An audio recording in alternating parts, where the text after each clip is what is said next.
Hello students, today we will discuss the question answer. The poem A Photograph written by Shirley Tennyson.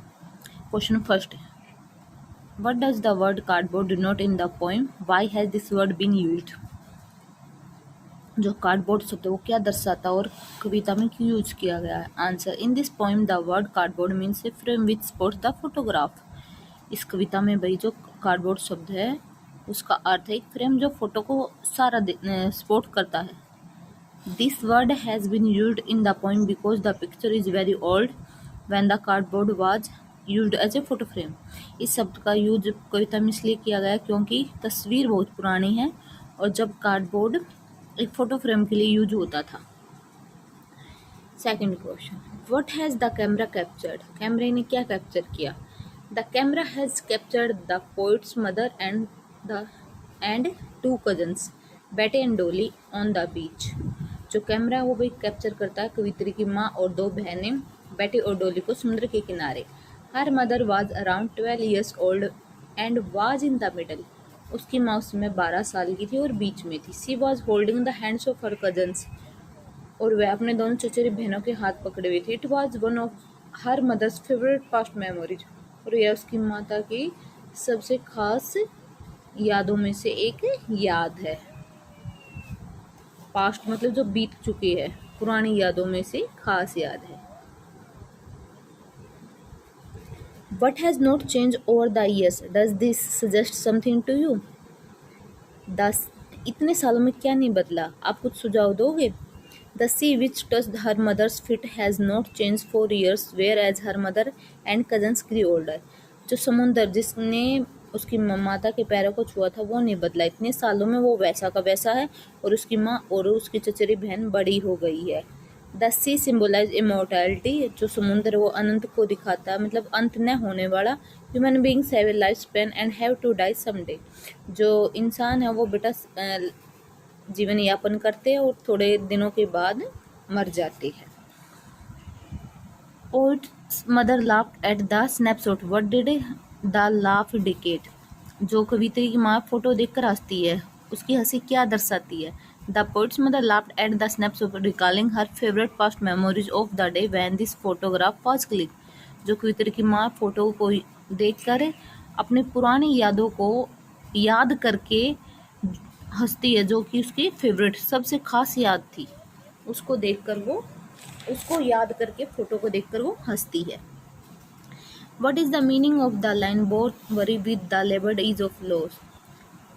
क्या अर्थ है भाई? जो इतनी मुश्किल से मिला है और इतनी आसानी से चला जाता है और पता भी नहीं चलता, और चिंता दोनों की एक ही है. दोनों कौन भाई? कवित्री और कवि की माँ.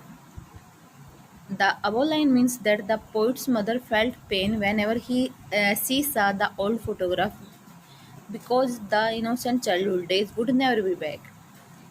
इस लाइन में बताया गया है कि जो कवित्री की माँ के दुख का कारण है वो फोटो को याद करके अपने पुराने दिनों, जो बचपन के मासूम भरे दिन थे, वो जो कभी भी नहीं आएगा. Those are just the memories. अब वो सिर्फ एक याद बनकर रह गई है. The poet has lost her mother 12 years ago and she misses her a lot.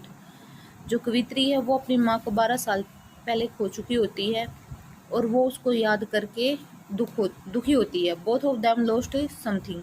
दोनों ने खो दिया है, मतलब उसकी माँ ने तो अपनी याद को और कवित्री ने अपनी. What does the circumstance refer to? The circumstance refers to the present situation of the poet, which is painful memories of her mother who had died 12 years ago. Her pain is so much that it silences her. जो परिस्थिति है वो दर्शाती है आज की वर्तमान स्थिति को. कवित्री दुख में है, अपनी माता की यादों को लेकर दुख में, जो 12 साल पहले मर चुकी है, और उसका दुख एक साइलेंस, चुप्पी को दर्शाता है. The three stanza defies three different phases. What are they? जो तीनों पैराग्राफ को है वो तीन फेज दिखाते हैं. कौन से? The first phase is when the poets mother was just a child enjoying A C holiday. जो पहला फेज है बेटा वो कवित्री की माँ का, जो वो बचपन में छुट्टियों का आनंद ले रही थी समुद्र के किनारे. The second phase refers to the time 20-30 years later when she looked at her old photo and smiled. वो जो सेकंड फेज है वो है बेटा, वो जो 20-30 साल के बाद उस फोटो को देखती है जो छुट्टे एंजॉय करते समय उसने समुद्र के किनारे अपने चचेरी बहनों के साथ क्लिक करवाया था। उस फोटो को देखकर वो हंसती है। क्यों हंसती है? क्योंकि वो फोटो उसकी बचपन की यादों में से एक खास याद है।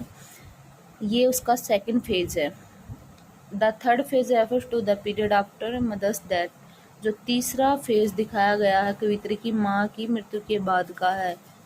Three phases refers three periods इन हर लाइफ।